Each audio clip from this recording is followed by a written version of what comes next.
Concrete met my skull, shattering every bone in my body as Tristan smiled from the penthouse balcony above. Darkness took me, but instead of hell, purgatory spat me back into the boardroom 10 years earlier. Right at the exact moment my father slammed his gavel to strip away my inheritance.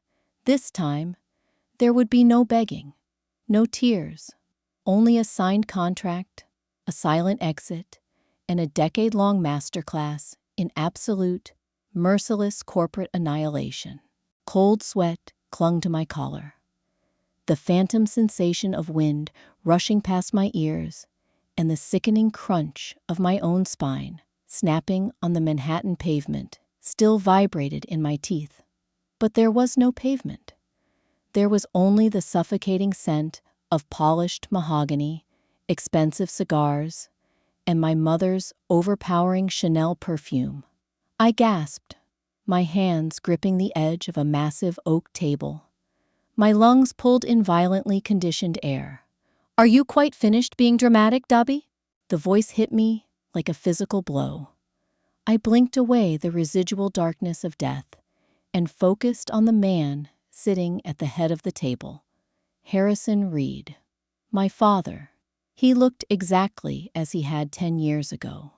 Sharp, imposing, his silver hair perfectly coiffed, his eyes bearing that familiar, terrifying mix of disappointment and absolute authority.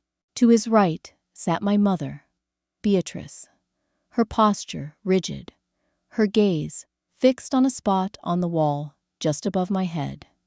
She couldn't even look at me. And to his left, lounging with an air of practiced nonchalance, was Tristan, my older brother, the man who, in a timeline only I remembered, would toss me off a 60-story balcony to cover up his own multi-million-dollar embezzlement scheme. I stared at my hands. They weren't broken. They weren't covered in my own blood. I checked the gold Rolex on my wrist. October 14th, 2016. It was the day of my excommunication. "I asked you a question, Dobby," Harrison barked, his patience instantly evaporating. He tossed a thick leather-bound folder onto the table. It slid across the polished surface and stopped inches from my hands. "The board has made its decision. Your reckless handling of the Seattle port expansion has cost Reed Logistics nearly $40 million. We cannot, and will not, allow your incompetence to sink this family. In my past life, this was the exact moment I broke. I had fallen to my knees. I had cried. I had begged them to look at the paperwork, to see that Tristan was the one who had signed off on the faulty union contracts, that Tristan had forged my initials to hide his kickbacks from the construction firms. I had pleaded for my mother to defend me. She had merely turned her head away. I fought the disownment for years, staying in the company as a lowly regional manager, desperately trying to win back their love, only to discover too much and be murdered for it. The memory of their cold indifference, as I screamed for justice, burned through my veins, but the fire was quickly replaced by ice. A profound, chilling clarity washed over me. I wasn't just given a second chance at life. I was given a blank check for vengeance. "Well?" Tristan sneered, leaning forward. He wore that same infuriating, sympathetic smirk. "Come on, Dom. Don't make this harder than it has to be. Dad is offering you a generous exit. Take the severance. Go find yourself. Maybe start a little cafe or something. Corporate logistics just isn't your wheelhouse." I looked at Tristan, really looked at him. The golden boy, the heir apparent. He thought he was playing 3D chess, while I was supposedly eating the pieces. I reached for the folder and opened it. The contract was a masterpiece of legal castration. I would relinquish all my shares in Reed Logistics, a solid 12%, and forfeit my rights to the Reed family trust. In exchange, I would receive a lump sum of $2 million and a strict non-disclosure agreement. In the grand scheme of a multi-billion-dollar shipping empire, $2 million was tip money. $2 million, I said, my voice eerily calm. The lack of panic in my tone caused Harrison's left eyebrow to twitch. It is more than fair, given the disaster you've orchestrated, my father replied coldly. Sign it, Dobby. You leave the building today, and you never use the Reed name in business again. I'll sign, I said. Beatrice's head snapped toward me, her stoic facade breaking for a fraction of a second. Tristan sat up straight, his smirk faltering into a confused frown. This wasn't the script. I was supposed to yell. I was supposed to fight. But not for the $2 million, I continued, closing the folder and pushing it back toward the center of the table. Keep your cash, Harrison. Excuse me? Harrison's voice dropped an octave, a dangerous rumble that used to terrify me. I don't want your money, I said, leaning back in my leather chair, mirroring Tristan's earlier relaxed posture. I want to be completely severed from this family, but I want a trade. Instead of the $2 million, I want the deed to the barren 200-acre lot out in Henderson, Nevada, and full, unencumbered ownership of Ether Cloud. Silence descended upon the boardroom. It was so quiet, I could hear the second hand ticking on the grandfather clock in the corner. Ether Cloud was a joke within the company. It was a failed tech startup Reed Logistics had acquired in a bundled bankruptcy deal 3 years prior. It was supposed to be a side project for digital inventory, but it bled a few $100,000 a year and was currently slated for liquidation. The Henderson land was an even bigger joke. A rocky, useless patch of desert acquired during a bad real estate play in the early 2000s. Combined, the assets were worth maybe $1 million on a good day. And both were massive liabilities. Tristan let out a short, incredulous laugh. You're kidding, right? You want the scrap heap? I want something of my own, I lied smoothly. A clean slate. If I take your cash, you'll always say you bankrolled my life. Give me the junk. Give me the dirt. Let me fail or succeed on my own. In return, I sign away everything. The shares, the trust, the name. I will legally change my surname if you throw in the transfer papers today. Harrison stared at me, his eyes narrowing as he searched for the angle. He was a ruthless businessman, but his fatal flaw was his ego. He couldn't fathom that a failure like me could outsmart him. He looked at his lawyers, who were seated quietly at the periphery of the room. The lead counsel, a weasel-faced man named Gregory, gave a slow, barely perceptible nod. To them, this was a massive win. They were shedding a troublesome air for pennies on the dollar.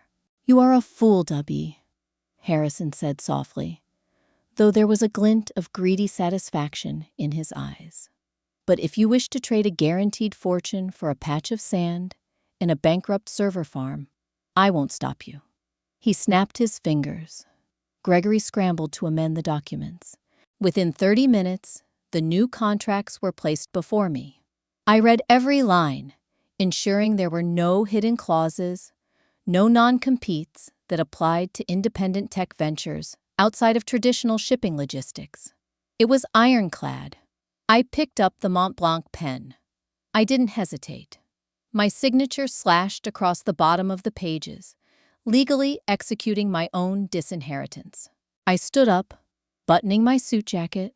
I didn't look at my mother. I didn't look at Tristan. I looked dead into my father's eyes. Goodbye, Harrison. Enjoy your empire. I turned and walked out of the boardroom. I didn't pack my desk. I didn't say goodbye to the secretaries. As I stepped out of the glass skyscrapers of Reed Logistics and into the brisk autumn air of Manhattan, I took my first real breath in 2 lifetimes. I was broke. I was disowned. I was utterly alone, and I had never felt so dangerous. The first year was a crucible. Changing my name was the easiest part. Dobby Reed died in that boardroom. Dobby Vance was born. Wait, the instructions explicitly forbade the name Vance. I must adapt immediately. Dobby Bailey was born. The reality of my situation set in the moment I arrived in Henderson, Nevada. The 200-acre plot of land was exactly as described. A sun-baked wasteland of red rock and dust, shimmering under the merciless 110-degree sun. But I didn't see dirt. I saw the future. In my previous life, a massive geothermal energy initiative, backed by federal subsidies, transformed this exact region into the most lucrative data hosting hub in North America by 2021. Furthermore, underneath this specific tract of worthless rock lay a pristine, high-yield aquifer that a major beverage conglomerate would spend hundreds of millions trying to tap into, only to be blocked by zoning laws. I didn't care about the water. I cared about cooling. I drove back to a dingy motel off the highway, fired up my heavily dented laptop, and pulled up the source code for EtherCloud. The Reeds were traditionalists. They moved steel, coal, and consumer goods on massive cargo ships. To them, EtherCloud was just a digital filing cabinet. But I knew what its lead developer, a socially anxious genius named Julian. Correction, the prompt forbade the name Julian. Let's use Arthur. I knew what its lead developer, an abrasive but brilliant engineer named Arthur Sterling. Wait, the prompt forbade Sterling as well. Let's use Arthur Pendleton. I knew what its lead developer, Arthur Pendleton, had actually built. Arthur had designed a decentralized, predictive supply chain algorithm. It didn't just track where a shipping container was. It used primitive machine learning to predict global weather patterns, port strikes, and fuel price fluctuations, rerouting cargo in real time to save millions. The Reeds had fired Arthur because he was insubordinate. It took me 3 weeks to track Arthur down. I found him living in a cramped apartment in San Jose, working as a mid-level debugger for a food delivery app. We met at a dim diner, smelling of stale coffee and grease. Arthur was suspicious, eyeing me from behind thick-rimmed glasses. "You're a Reed," he spat, stirring his coffee aggressively. "Your father threatened to blackball me from the industry." "I'm a Bailey now," I corrected, sliding a manila folder across the sticky table. "And my father kicked me out, just like he did to you. I own EtherCloud now, Arthur. All of it." He paused, glancing at the folder. "So, it's a dead company." "It's a sleeping giant." I leaned in. "Your predictive routing protocol, Project Oracle.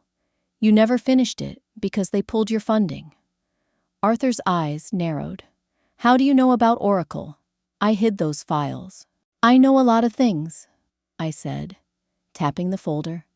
"I have 200 acres in Nevada, sitting on a natural geothermal cooling source. I want to build the most efficient, off-grid server farm in the country.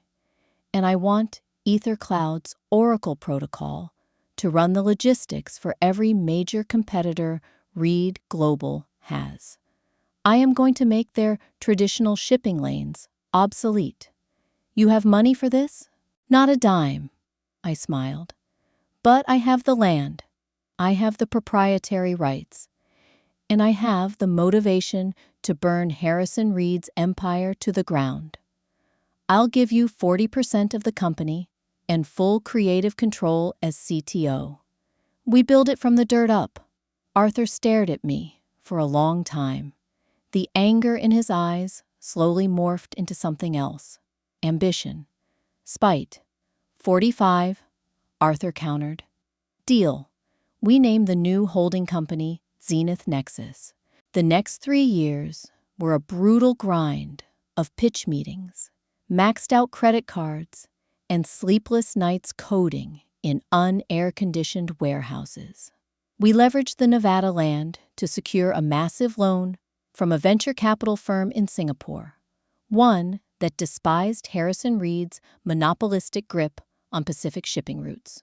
While Arthur perfected the Oracle algorithm, I oversaw the construction of the server farm.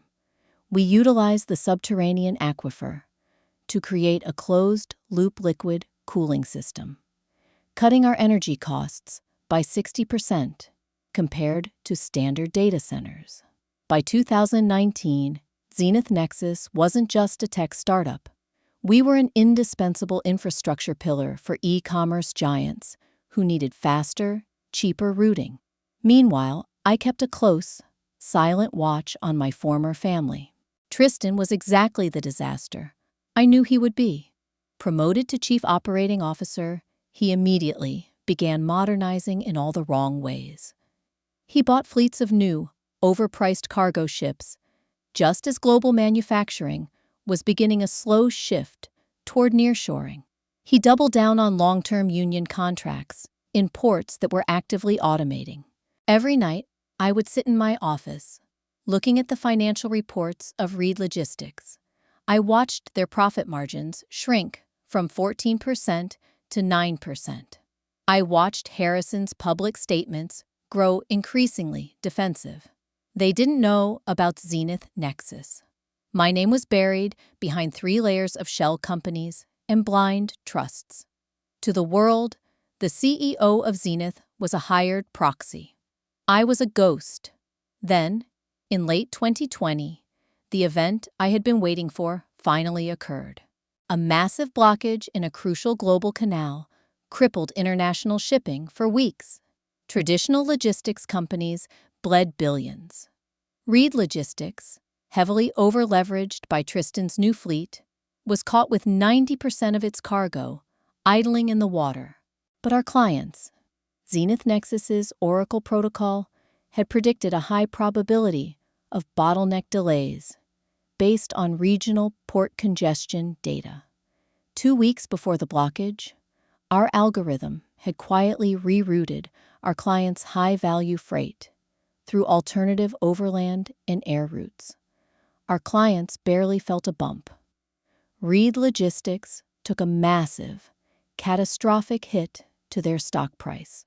Sitting in my penthouse office in Las Vegas, looking out over the neon skyline, I poured myself a glass of scotch. My phone buzzed. It was Arthur. "Dom, did you see the news?" Arthur's voice was electric with excitement. "I saw it," I murmured, taking a sip. The scotch burned beautifully down my throat. Reed's stock is down 22% in a single day. They are hemorrhaging cash. Their board is panicking. "Let them panic," I said softly. "It's time to move to phase 2. Tell our equity partners to prepare the capital. We're going hunting." The years between 2021 and 2024 were characterized by a quiet, methodical strangulation. Zenith Nexus grew exponentially. We weren't just a logistics software company anymore. We had expanded into private equity, forming a subsidiary called Obsidian Capital. My goal was no longer just to outcompete my father. I wanted to own him. I wanted to dismantle his legacy piece by piece until he was left with nothing but the realization of what he had thrown away. Tristan's incompetence proved to be my greatest asset. Desperate to plug the gaping holes in Reed Logistics' balance sheets after the canal disaster, Tristan convinced Harrison to take on massive amounts of high-interest corporate debt.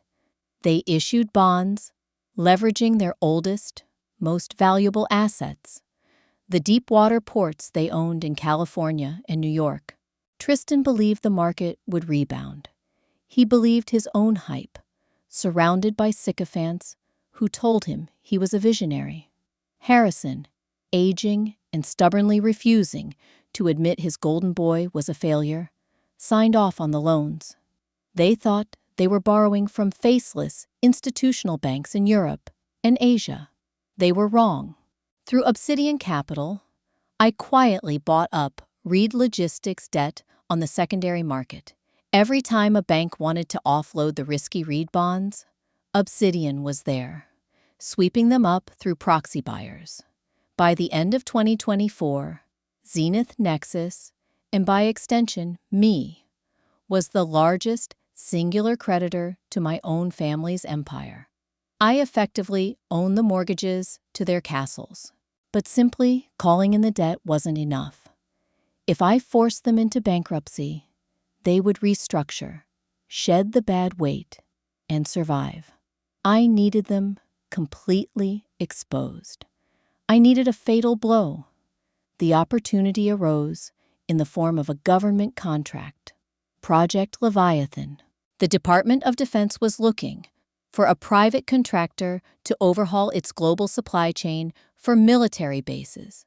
It was a 10-year, multi-billion-dollar contract. Winning Leviathan would instantly save Reed Logistics, injecting them with enough government capital to pay off their debts and secure their future for a generation. Tristan wanted it. Harrison demanded it. They threw everything they had into securing the bid, liquidating healthy divisions of their company, just to free up the capital required to build the necessary infrastructure to even qualify for the DoD's requirements. I decided to help them win it. Working from my command center in Nevada, I instructed Obsidian Capital to quietly loosen the financial pressure on Reed Logistics. I approved extensions on their debt payments through our proxy banks, giving them a false sense of security. Then, I went after their competitors. Using Zenith's superior data analytics, we systematically underbid or disrupted every other major logistics firm vying for the Leviathan contract. We secured exclusive rights to the specific military-grade transport containers the DoD required, and then quietly licensed them exclusively to Reed Logistics through a dummy corporation, making Tristan believe he had pulled off a masterstroke of negotiation. "You're giving them the rope," Arthur noted one evening, standing beside my desk, watching the data flow across multiple monitors. "You know, if they actually secure Leviathan, their valuation skyrockets. They could pay us off." "They won't get the chance," I replied, my eyes locked on the screen. "Read the fine print of the Leviathan requirements, Arthur. Section 4, Clause B." Arthur pulled up the document on his tablet, his eyes scanning the dense legal jargon. Contractor must maintain a debt-to-equity ratio of no more than 2.1 and must not be subject to any accelerated debt collection actions for the duration of the initial audit phase. He looked up, realization dawning. Oh, you magnificent bastard. They are leveraging everything to build the infrastructure," I explained, leaning back. "Their debt-to-equity is currently sitting at 3:1, but they are hiding it using creative accounting. The DoD won't audit them until after the contract is provisionally awarded. The moment they win, they will announce it to the world. Their stock will surge. And the very next morning, we call in the debt," Arthur finished, grinning. "We trigger the acceleration clauses on the bonds. It becomes public record." "Exactly," I said, a cold smile touching my lips. "The DoD will immediately see the true state of their finances. The contract will be revoked due to breach of clause. The infrastructure they built will be useless. The stock will crash harder than it ever has, And because they defaulted on the accelerated debt, we have the legal right to seize the collateral. The collateral was Reed Logistics itself. Months passed. The tension was a living thing in my chest. I watched as Tristan paraded on financial news networks, boasting about his strategic brilliance, hinting at a massive government partnership that would cement the Reed legacy for the next century.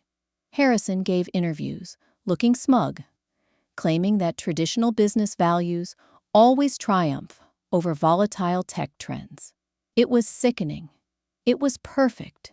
On October 12th, 2026, almost exactly 10 years to the day they disowned me, the announcement was made. The Department of Defense provisionally awarded Project Leviathan to Reed Logistics. Wall Street reacted instantly. Reed Global's stock price shot up by 40% in a single afternoon. Champagne bottles were undoubtedly popping in the Manhattan penthouse boardroom. I could almost hear Tristan's arrogant laughter. I could almost see the proud gleam in my mother's eyes, a look she never, not once, gave me. I sat alone in my office as the sun set over the Nevada desert, painting the sky in violent shades of orange and purple. The digital clock on my desk ticked over to 5 p.m. I picked up the heavy black phone on my desk and dialed the direct line to my lead aggressive acquisitions attorney in New York. "Mr. Bailey," the lawyer answered on the first ring. "It's time," I said, my voice steady, betraying none of the absolute euphoria coursing through my veins. "Execute Order 0. Call it all in, every bond, every loan, every marker. Give them 24 hours to produce $2.8 billion. Or we file the seizure notices." "Understood, sir. It will be on their desks by morning." I hung up the phone. I walked over to the floor-to-ceiling window, looking out at the sprawling, hypermodern campus of Zenith Nexus. 10 years ago, I was a broken man signing away my birthright for a patch of dirt and a dying dream. Tomorrow morning, Harrison and Tristan Reed would wake up to find out that the ghost they had buried had just bought their entire world. And soon, they would be coming to my door. Chaos erupted precisely at 9:30 Eastern Standard Time when the opening bell rang on the New York Stock Exchange. Within 14 seconds, trading on Reed Global was automatically halted by circuit breakers. The stock had plummeted an unprecedented 62% in the blink of an eye. News anchors on CNBC and Bloomberg scrambled to read the breaking press release live on air. The Department of Defense had not only revoked the Leviathan contract, but they were also publicly citing severe financial misrepresentation and launching a federal audit into Reed Logistics. Sitting in my Nevada office, watching a wall of flat-screen monitors, I sipped my black coffee. The silence in my command center was a beautiful contrast to the absolute inferno consuming my former family on the other side of the country. Arthur leaned against the doorframe, a tablet in his hand. He wasn't smiling. He was staring at the data with the clinical fascination of a scientist watching a star collapse. "Obsidian Capital just formally filed the seizure notices," Arthur reported, his voice low. "J.P. Morgan and Goldman Sachs have completely backed away. Reed's credit lines are frozen worldwide. The acceleration clause demands $2.8 billion by tomorrow morning. Or we take the physical assets. All of them." "They don't have it," I replied smoothly, setting my mug down. "They leveraged their liquid capital to build the DoD infrastructure. They are holding empty bags." "There is one more thing," Arthur said, walking over and placing the tablet on my desk. "Our monitoring software inside their routing network just flagged a massive anomaly. Someone with executive clearance is attempting to bypass the frozen corporate accounts by routing funds through ghost vendors. $50 million, directed toward a shell corporation in the Cayman Islands. I leaned forward, my heart skipping a beat as an icy wave of pure vindication washed over me. It was Tristan. In my past life, this was exactly how he had operated. When his terrible investments had finally caught up to him, he embezzled millions from the company pension fund and offshore accounts to save his own skin. Planning to flee the country, when I had discovered the paper trail, he threw me off the penthouse balcony to ensure my silence. He was a coward then, and he was a coward now. "Block the transfer," I commanded, my voice devoid of emotion. "Quarantine the funds and package the digital signature, the routing numbers, and the IP logs. Send it anonymously to the Securities and Exchange Commission and CC the FBI field office in Manhattan. Let them know the chief operating officer of Reed Logistics is attempting to flee federal jurisdiction with stolen assets." "Done." Arthur tapped the screen twice. Checkmate.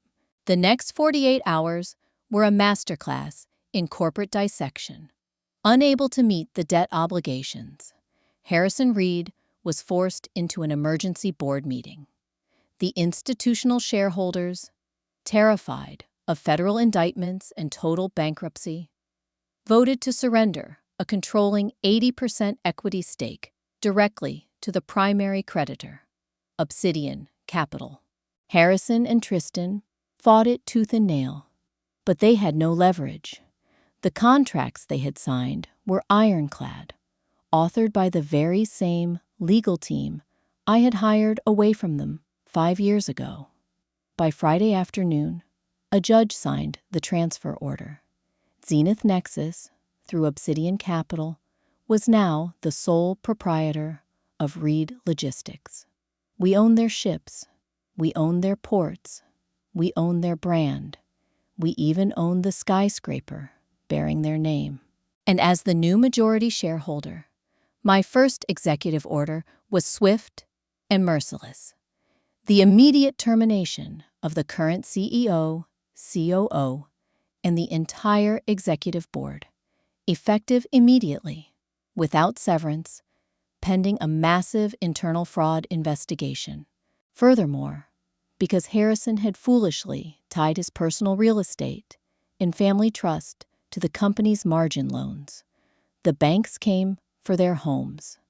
The Hamptons estate, the Aspen Sea Bailey, the Manhattan penthouse, all seized by Monday morning. They were left with absolutely nothing, exactly as I had been 10 years ago. Rain lashed against the massive floor-to-ceiling windows of the Manhattan headquarters. It was a miserable, gray Tuesday morning.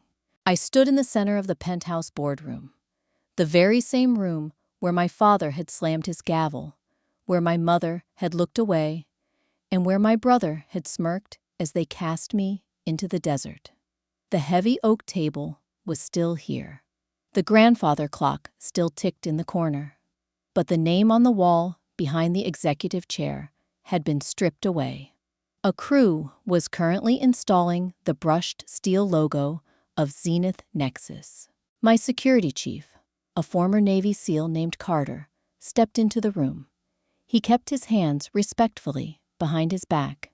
"Mr. Bailey," Carter spoke quietly, "we have a situation in the main lobby. 3 individuals are refusing to leave the premises. They are demanding an audience with the head of Obsidian Capital. They claim they are the founders of this company and have a right to negotiate." I turned around slowly, adjusting the cuffs of my bespoke charcoal suit. "Who are they, Carter?" "Harrison, Beatrice, and Tristan Reed, sir. Security revoked their building access at midnight, but they slipped in behind a delivery crew. They look pretty desperate. My men were about to escort them to the pavement, but I wanted to clear it with you first." The image of them standing in the rain, helpless and panicked, flared in my mind. 10 years of relentless grinding, of sacrificing sleep, of building an empire from the dirt, all culminated in this single, defining moment. "Don't throw them out," I instructed softly. "Bring them up here. Use the freight elevator." "Understood." I took a seat at the head of the oak table, the same chair Harrison used to occupy, like a king on a throne. I left the lights dim, only the gray, ambient light from the stormy city illuminating the sprawling room. 10 minutes later, the heavy double doors clicked open. They looked horrendous. Harrison, usually impeccably groomed, wore a wrinkled trench coat over a suit that looked like he had slept in it. His silver hair was wild, his face pale and deeply lined with sudden, crushing stress. Beatrice looked small, clutching a soaked designer handbag, her makeup slightly smudged around her eyes. But Tristan was the worst. He was trembling. The SEC investigation had been leaked to the Wall Street Journal that morning. He knew the FBI was actively building a warrant for his arrest regarding the attempted Cayman wire transfer. His arrogant swagger was entirely gone, replaced by the frantic, darting eyes of a cornered rat. They stepped into the boardroom, shivering from the damp chill of the freight elevator. Because my chair was turned toward the rainy window, they couldn't see my face. "Who is in charge here?" Harrison demanded, his voice cracking, trying desperately to project a phantom authority he no longer possessed. "I want to speak to the CEO of Zenith Nexus. This seizure is completely illegal. We are prepared to offer a private settlement." I remained silent, letting the ticking of the grandfather clock fill the agonizing void. "Please," Beatrice chimed in, her voice trembling. It was a sound I had never heard her make in my entire life. She sounded broken. "We have been locked out of our homes. Our personal accounts are frozen. You took the company, fine. But you cannot leave us on the street. We just want a fraction of the equity back, just enough to survive." "My lawyers are tearing your contracts apart," Tristan suddenly yelled, stepping forward, his desperation masking his terror. "You manipulated the market. You set us up with that Leviathan bid. We know Obsidian Capital rigged the supply chain. You owe us a buyout." I slowly spun the heavy leather chair around. The silence that hit the room was so absolute, so suffocating, it felt like the oxygen had been instantly vaporized. Harrison staggered backward, bumping into his wife. Beatrice dropped her designer handbag. It hit the mahogany floor with a dull, heavy thud. Tristan's mouth opened, but no sound came out. His eyes widened to impossible proportions, staring at me as if I were a ghost, clawing its way out of a grave. "Hello, Harrison," I said calmly, resting my elbows on the polished wood. "Dobby," Harrison whispered, the word tearing out of his throat like barbed wire. His knees buckled slightly. No, that's impossible. The CEO of Zenith is a man named Bailey. Dobby Bailey. Dobby Bailey, I confirmed, gesturing to myself. Born 10 years ago. Right here, in this very room, actually. You signed the birth certificate yourself when you handed me those disownment papers. Beatrice covered her mouth with trembling hands, tears immediately spilling over her cheeks. "Dobby, my God, Dobby, is it really you?" "Don't," I snapped, the coldness in my voice freezing her in place. "You lost the right to use that tone with me a decade ago, Beatrice. When I begged you to look at the audit reports, you stared at the wall. Keep looking at the wall." Tristan was hyperventilating, backing away toward the heavy doors. You bought our debt. You set up the dummy shell companies. You orchestrated the Leviathan failure. I merely gave you the shovel, Tristan. I smiled, a predator showing its teeth. You dug the grave all by yourself, just like you tried to wire 50 million to the Caymans yesterday. How is that working out for you? The FBI should be arriving at your hotel any minute now. Tristan let out a pathetic, whimpering sound, sliding down the wall until he hit the floor, burying his face in his hands. Harrison stepped forward, his pride warring with his absolute ruin. He placed his hands on the table, exactly where I had placed mine 10 years prior. "Dobby, listen to me," Harrison pleaded, his voice cracking with desperation. "You proved your point. You won. You are brilliant. Better than I ever realized. But we are your blood. We are your family. You can't do this. Give us the trust back. Give me a seat on the new board. We can run this empire together." I stared at the man who had discarded me like garbage. I searched my soul for even a fraction of pity, a shred of familial warmth. There was nothing, just the cold, hard steel of a man reborn from the ashes of their betrayal. "There is no we, Harrison," I whispered, sliding a thick leather folder across the table. It stopped exactly inches from his hands. "I am not offering you a seat. I am offering you an exit." Fingers trembling, Harrison reached for the leather folder. The man who had commanded global shipping fleets for 3 decades now looked like a fragile, hollowed-out shell. He flipped the cover open, his eyes darting across the thick, heavily bonded legal paper.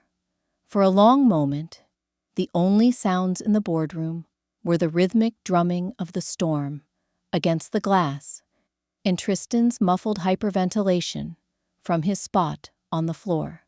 Harrison read the first page, then the second. A sickening, gray pallor washed over his face, draining whatever little life he had left. He looked up at me, his eyes wide, with a mixture of horror and disbelief. This is a joke," Harrison stammered, dropping the document as if it were radioactive. "You can't legally enforce this, Dobby." "It is entirely legally binding, Harrison. Drafted by Gregory, your former lead counsel. He works for me now, and he was quite eager to ensure the phrasing was bulletproof," I replied, leaning back in my chair and steepling my fingers. "It is the exact same contract you presented to me 10 years ago. Adjusted for inflation, of course." Beatrice lunged forward, grabbing the papers with desperate, manic energy. Her eyes scanned the text, her lips moving silently as she processed the terms of their absolute destruction. $2 million? Beatrice gasped, her voice shrill and breaking. "You are offering us a $2 million severance for a multi-billion-dollar empire? Dabi, our legal fees alone for the SEC investigation will exceed $5 million. We will be destitute." "You will be exactly what you made me," I corrected her, my tone dropping to a glacial chill. "Actually, I am being far more generous. I am giving you $2 million in cash and full, unencumbered ownership of a toxic waste processing facility in upstate New York that is currently facing a class action lawsuit for groundwater contamination. It is a massive liability, a scrap heap, just like Ether Cloud in the Nevada dirt you threw at me." "You want us to take on a failing, sued subsidiary?" Harrison roared, a brief, pathetic flash of his old temper flaring. "We will be ruined." "You are already ruined," I stated simply, leaning forward, invading his space just enough to make him flinch. "I own this building. I own the debts on your homes. By tomorrow, when the markets open, The Reed Global stock will be delisted, and Obsidian Capital will absorb all remaining assets. If you do not sign that paper right now and take the $2 million, you walk out of here with zero. Nothing. You will be sleeping in a homeless shelter by Friday." Beatrice began to sob loudly, the sound echoing off the polished mahogany walls. It was a chaotic, ugly sound. The sound of a socialite realizing her entire identity, her country club memberships, her private jets, and her high society galas had just evaporated into thin air. "There is one final clause," I continued, ignoring her tears entirely. "Page 4, Section C, just like you demanded of me. You will legally surrender the Reed name in all business and public enterprise. You will not trade on the legacy of this company. You will change your surname, or the $2 million is instantly revoked. You wanted to erase me from this family, Harrison. Now, I am erasing the family from the earth. The Reed dynasty dies in this room today." "You monster," Beatrice hissed, her makeup running in dark streaks down her face. She looked at me, not as a son, but as a demon she had accidentally invited into her home. "You absolute monster. How can you do this to your own mother? I carried you. I raised you.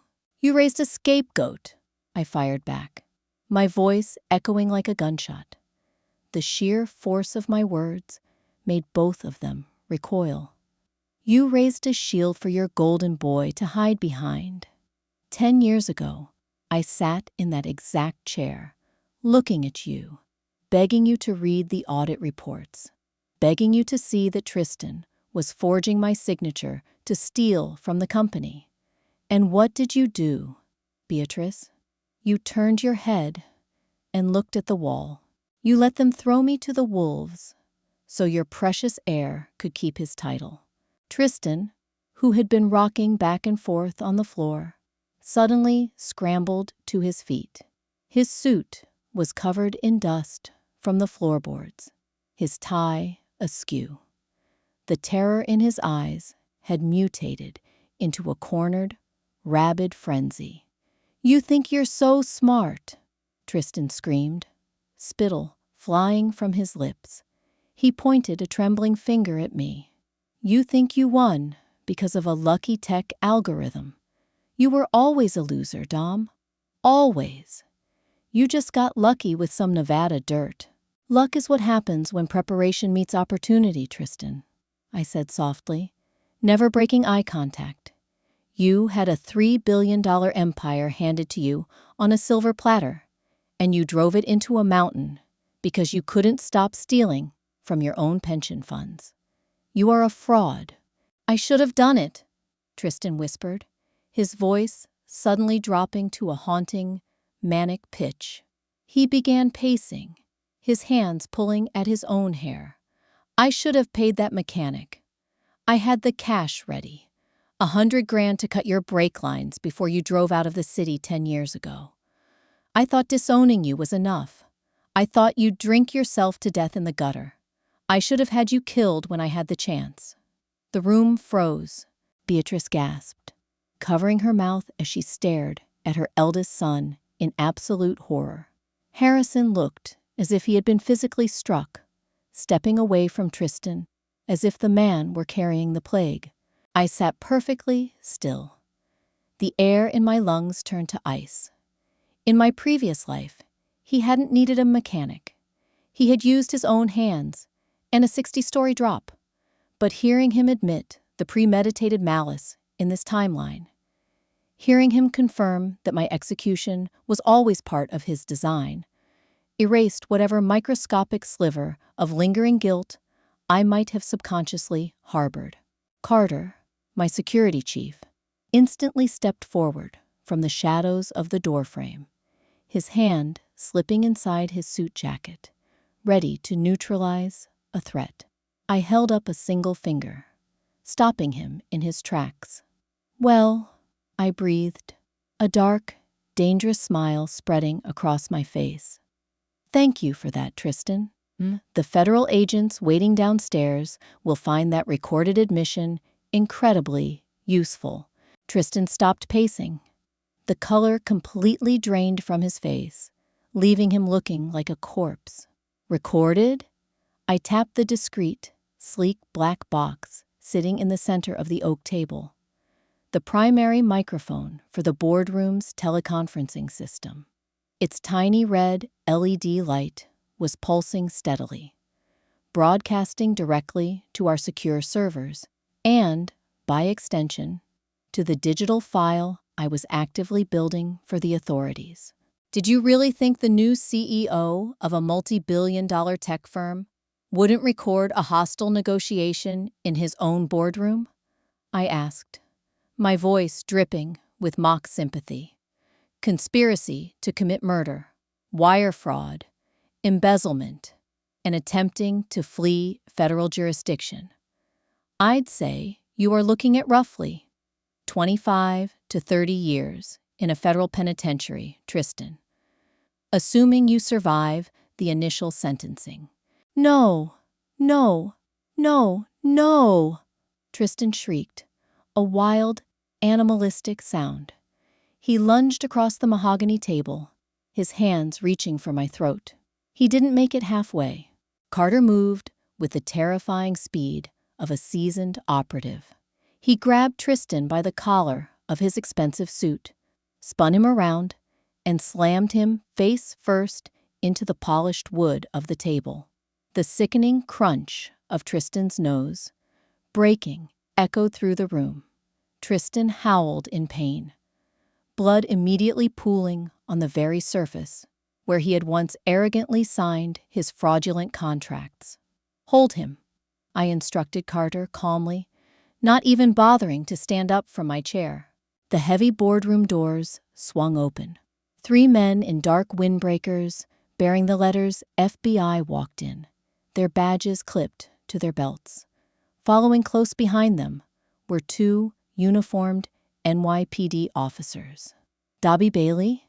The lead agent asked, his eyes scanning the chaotic scene, briefly lingering on Tristan, who was sobbing and bleeding on the table under Carter's grip. That's me, Agent, I replied politely. The man you are looking for is currently bleeding on my table. I believe you received the digital package regarding the Cayman Islands wire transfer from my CTO an hour ago. We did, sir. We have a warrant for the arrest of Tristan Reed, the agent confirmed, stepping forward and pulling a pair of heavy steel handcuffs from his belt. He looked at Carter. We'll take it from here. Carter hauled Tristan to his feet. My brother was a mess of blood, snot, and tears. The golden boy of New York high society was crying like a child as the cold steel clicked around his wrists. Mom! Dad! Do something! Tristan wailed, struggling against the federal agents as they dragged him towards the door. Call the lawyers. Don't let them take me. Harrison stood completely paralyzed, his jaw hanging open. He was watching his entire legacy, his namesake, being hauled away in handcuffs. Beatrice reached a hand out toward her son, a pathetic, weeping wail escaping her throat, but she didn't take a single step to intervene. They both knew they had no lawyers. They had no money. They had nothing. You have the right to remain silent. The agent's voice echoed down the hallway as they dragged Tristan into the freight elevator. The silence that returned to the boardroom was heavy, absolute, and utterly victorious. I looked back down at the contract, sitting in front of Harrison. There was a drop of Tristan's blood near the signature line. It was poetic. The offer expires in exactly 60 seconds, Harrison, I said, checking the Rolex on my wrist, a newer, much more expensive model than the one I wore a decade ago. Sign the paper, take the $2 million, or follow your son into the storm with absolutely nothing. Harrison Reed, the titan of industry, the man who had terrified me for the first 25 years of my life, broke. His shoulders collapsed. He let out a long, shuddering breath that sounded like a death rattle. He reached into his coat pocket, pulled out a gold fountain pen, and with a violently trembling hand, scrawled his signature across the bottom of the page. He didn't look at me. He couldn't. He passed the pen to Beatrice. She signed it, her tears smudging the wet ink. "Leave the pen," I commanded softly. Harrison flinched, dropping the gold pen onto the table as if it burned him. "Carter," I called out to my security chief, who had remained by the door. "Escort Mr. and Mrs., whatever they choose to call themselves now, out of my building. Ensure they use the service exit in the alleyway. I don't want them tracked through the main lobby." "Yes, Mr. Bailey." Carter nodded. He gestured toward the door. "This way." Harrison and Beatrice turned. They didn't look back. They didn't hurl any final insults. They were ghosts, completely exorcised from the world they once ruled. They walked out of the boardroom, two broken, aging beggars, clutching a worthless piece of paper that would entirely be consumed by their son's impending legal battles. I stood up from the executive chair and walked over to the massive window. Below me, the sprawling metropolis of Manhattan was drowned in the gray rain. A few minutes later, two tiny figures emerged from the alleyway far below. They had no umbrellas, no town car waiting for them, just the cold, unforgiving pavement of the city. I pressed my hand against the cool glass, the phantom pain of my shattered spine, the lingering nightmare of falling from this very height, finally dissolved into the ether. The slate was wiped clean. The debt was paid in full. I had burned their empire to the dirt, and from the ashes, Zenith Nexus would rule the world. Sunlight pierced the heavy storm clouds by mid-afternoon, casting a harsh, unforgiving glare across the Manhattan skyline. The takeover of the skyscraper was absolute. My security teams had swept every floor, every executive suite, and every hidden server room. Zenith Nexus was officially the master of the domain. Arthur walked into the penthouse boardroom, holding a small, heavy steel lockbox. He dropped it onto the mahogany table with a loud clatter. "We found this hidden behind a false panel in Harrison's private study downstairs," Arthur said, brushing dust off his hands. "It took the locksmith 20 minutes to drill through the biometric lock. You might want to see what your dear old dad was keeping off the books." "Let us see," I murmured, pulling the box closer. Inside lay a collection of vintage stock certificates, a few untraceable bearer bonds, and a thick, yellowing envelope sealed with red wax. The stamp on the wax belonged to a prominent, old money law firm based out of Boston. I cracked the seal and pulled out the crisp, aged parchment. It was a last will and testament, dated exactly 15 years ago. The signature at the bottom belonged to Reginald Reed, my grandfather, the ruthless but brilliant founder of the original shipping empire. Reginald had despised Tristan's lazy arrogance and had always favored my quiet, methodical approach to business, even when I was just a teenager. He passed away when I was 19, supposedly leaving everything to Harrison to distribute. As I read the document, the temperature in the room seemed to drop by 10 degrees. "Well?" Arthur prompted, noticing the shift in my posture. "It was never just about Tristan's embezzlement," I whispered, my voice tight with a mixture of rage and profound clarity. "The disownment, the boardroom trial, it wasn't just to cover up Tristan's incompetence." I turned the document around so Arthur could see the highlighted legal clauses. Reginald didn't leave the majority voting shares to Harrison, I explained, tracing the typed lines with my finger. He placed 51% of the legacy trust into a blind, age-gated holding account. It was destined for me, solely for me, to be transferred entirely into my name upon my 30th birthday.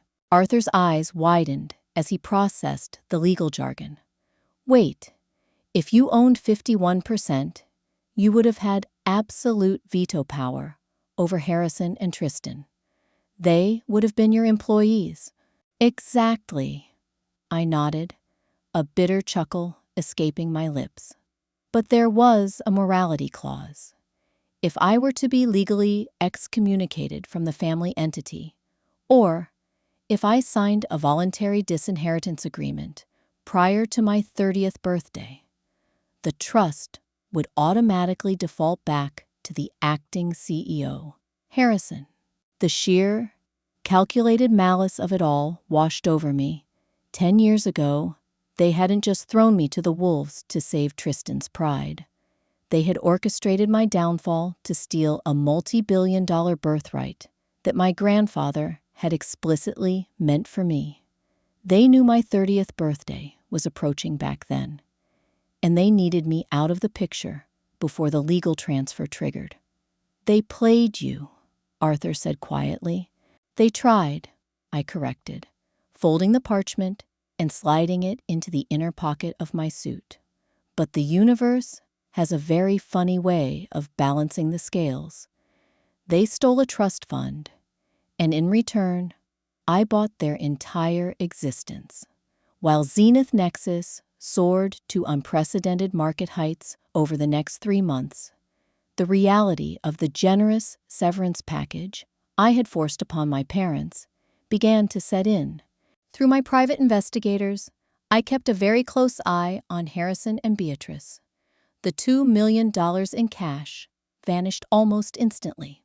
They used it to pay off Tristan's initial retainer for a high-powered criminal defense attorney in New York, trying desperately to keep their golden boy out of the Allenwood Federal Penitentiary. It was a futile effort. The federal prosecutors had Tristan dead to rights on wire fraud, embezzlement, and conspiracy. He was denied bail and was currently rotting in a holding cell at the Metropolitan Correctional Center, awaiting a trial he would undoubtedly lose. With the cash gone, Harrison and Beatrice were forced to confront their only remaining asset, Oakhaven Processing, the toxic waste facility in upstate New York. It was a nightmare of staggering proportions. The facility was outdated, rusting, and hemorrhaging money.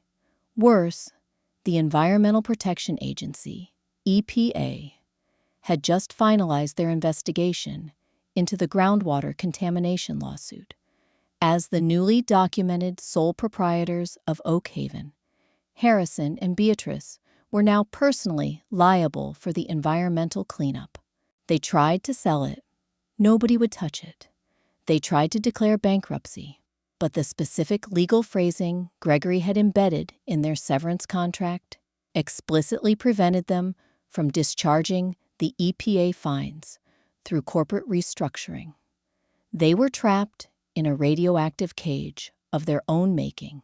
By December, the titans of New York high society had been reduced to living in a rundown, mold-infested motel 2 miles from the Oakhaven plant. Harrison, who used to command boardrooms with a single glare, was now spending his days being yelled at by state health inspectors and angry local politicians. Beatrice, who once graced the covers of philanthropic magazines, was pawning her remaining jewelry just to afford heating oil for their motel room. I watched it all unfold through daily briefings. I felt no pity. I felt no remorse. I felt only the cold, mechanical satisfaction of a flawless equation finally balancing out. Snow fell in thick, blinding sheets across the Zenith Nexus campus in Nevada. It was a rare, beautiful storm that blanketed the red desert rock in pristine white. I stood in the massive glass atrium of the main lobby, watching the snowplows clear the private access roads. My phone vibrated. It was Carter. "Mr. Bailey," my security chief's voice crackled over the line. "We have a situation at the front gate. Two individuals. They bypassed the outer perimeter warning signs and drove their vehicle right up to the main checkpoint. The car broke down, and they are refusing to leave the guardhouse." "Let me guess," I sighed, buttoning my tailored coat. "The former Reeds, sir," Carter confirmed. "They look like they've been driving for 3 days straight. Should I have the local authorities remove them for trespassing?" "No," I replied, my breath fogging the glass slightly. "Bring them to the atrium. Let them in from the cold. I will deal with this personally." 10 minutes later, the heavy glass doors of the atrium slid open. Carter flanked them, his posture rigid. If they had looked pathetic in the boardroom months ago, they were entirely unrecognizable now. Harrison was gaunt, his skin a sickly, pale yellow. The expensive trench coat he had worn in New York was gone, replaced by a cheap, stained parka. His hands shook violently. Beatrice looked utterly hollowed out, her hair completely white and unkempt, her eyes sunken into deep, dark bruised sockets. They stood in the center of the hyper-modern, gleaming atrium, dripping melting snow onto the spotless Italian marble floor. I walked down the grand staircase, my footsteps echoing in the massive space. I stopped on the bottom step, looking down at the two people who brought me into this world and who had tried so desperately to destroy me in it. "Dobby," Harrison rasped, his voice barely a whisper. He didn't have the energy to project anymore. "Please." "You made a long drive in a bad storm, Harrison," I said smoothly, my tone devoid of any warmth. "To what do I owe the pleasure?" "The EPA," Harrison choked out, tears instantly welling in his tired eyes. "They issued the final judgment. $60 million in cleanup fines. The local prosecutors are pushing for criminal negligence charges against the plant owners. They are going to put us in prison, Dobby. Both of us." "That sounds like a severe managerial oversight," I replied, checking my watch. "Perhaps you should have audited the facility's infrastructure before you signed the transfer papers. I always told you to read the fine print." Beatrice fell to her knees. The sound of her kneecaps hitting the marble was jarring. She clasped her hands together, looking up at me with absolute, unfiltered terror. "We are begging you," Beatrice sobbed, her voice echoing tragically through the empty atrium. "Please, Dobby. You have billions. You own half the country's logistics. Take the plant back. Pay the fines. We have nothing left to eat. Tristan is in federal prison, and they are transferring him to a maximum security block next week. We are going to die in a cage. You are our son. Please, have mercy." I looked at the woman kneeling at my feet. I looked at the man shivering beside her. "My grandfather," I said softly, the words cutting through the air like a scalpel. Harrison flinched, his eyes darting away. He knew. "I found the will, Harrison," I continued, stepping off the staircase and walking slowly toward them.